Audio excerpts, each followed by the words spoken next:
Welcome to another episode of Monster Monday from the Ready to Die channel. This series explores the design of a creature I have built for Pathfinder Second Edition. The stat block for this creature can be found over on the Monster Monday blog, as well as the Twitter and Discord, all of which are linked below. This week, we're going to explore something a little different than usual with the Beast Brawler. Instead of being the typical monster I built, this is actually an NPC, and part of a subsection of Monster Monday that I am toying with calling Menace Monday. Now, Pathfinder Second Edition has plenty of bizarre beasts and creepy creatures, but is honestly a little lacking when it comes to humanoid type enemies, the sort of encounters you're more likely to find in the more civilized parts of the world. While I don't want to slip too far away from the monster in the series title, I do intend to do a few of these menaces when the ideas and mood strikes. This particular character was built out of the desire to have a brawler type of NPC, but I wanted to expand on that concept, so I mixed in some inspiration drawn from art I had seen, the idea of circus performers who used to wrestle animals, and just an unarmed combatant who wants to test himself by fighting animals and beasts on even footing. I actually based his level on the levels of animals I envisioned him fighting the most. At level 5 he can reliably tussle with lions, tigers, and bears. Oh my. Unless it's something specific, I don't really intend to denote ancestries for these Monday menaces, so it'll just be using the humanoid trait and letting people modify it how they want.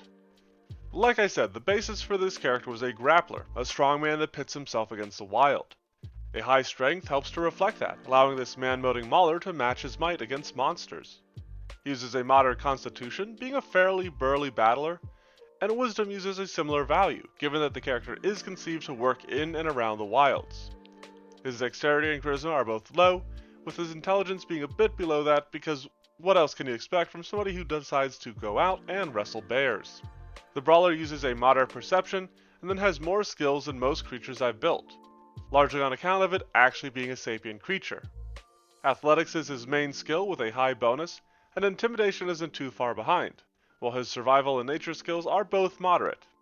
Then, as I mentioned that this was slightly based off of circus performers, a low performance skill also felt appropriate for the character. Given that this character is a mere humanoid, his defenses may seem a little unexciting. He's working with only a moderate armor class, since again this is somebody throwing themselves into fights with animals on what they consider to be even footing. Balancing this armor class out is a high pool of hit points, which leaves only its saving throws. And those are pretty easy to discuss since they all use the same score. Inspired somewhat by monks, the brawler uses a moderate bonus for all of his saving throws, meaning that they aren't terribly high, but they don't really have a weakness for the enemies to exploit either.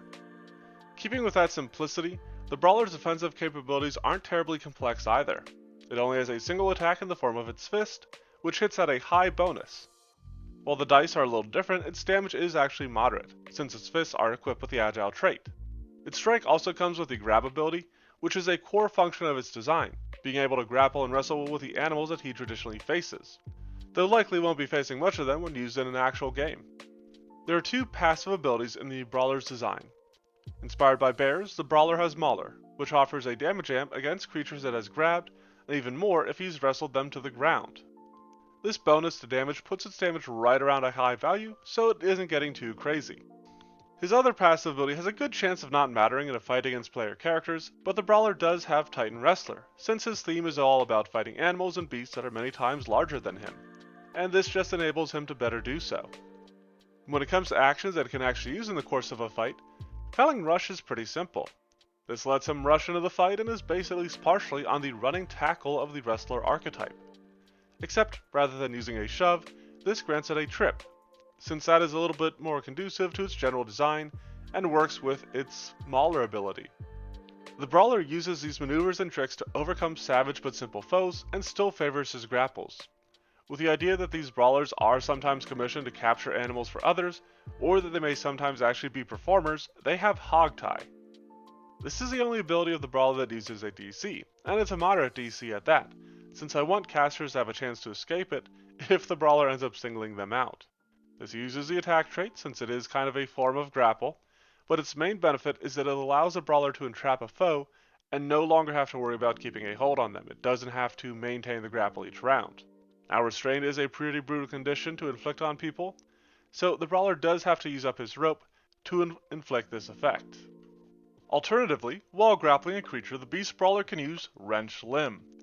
I initially designed this ability to work against animals and the like, but realized that I needed to make it something that the Brawler could actually use against players as well.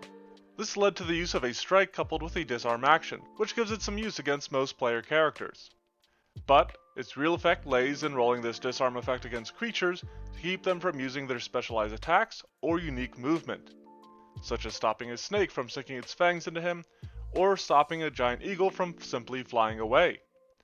I went with off guard for a critical success effect, since it's already stopping the creature from using abilities with a success, which is what a critical success would grant against an armed foe, and this lets it possibly get off another blow thanks to its agile trait.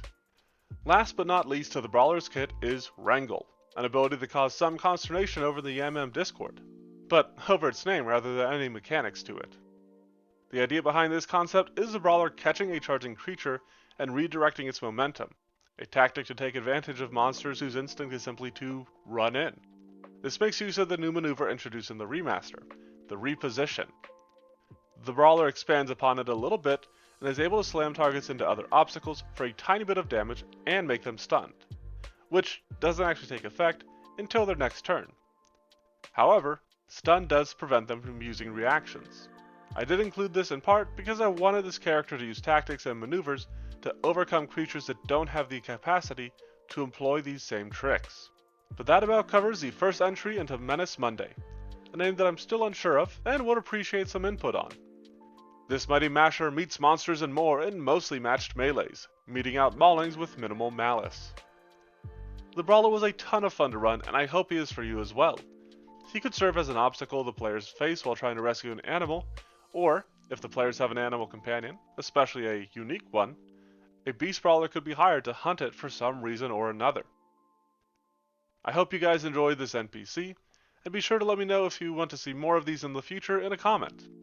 If you want to see other monsters I've done, or even the stat blocks and other versions of this character, check out the Monster Monday blog or Twitter, linked below. Thank you for watching, and have a monstrous Monday.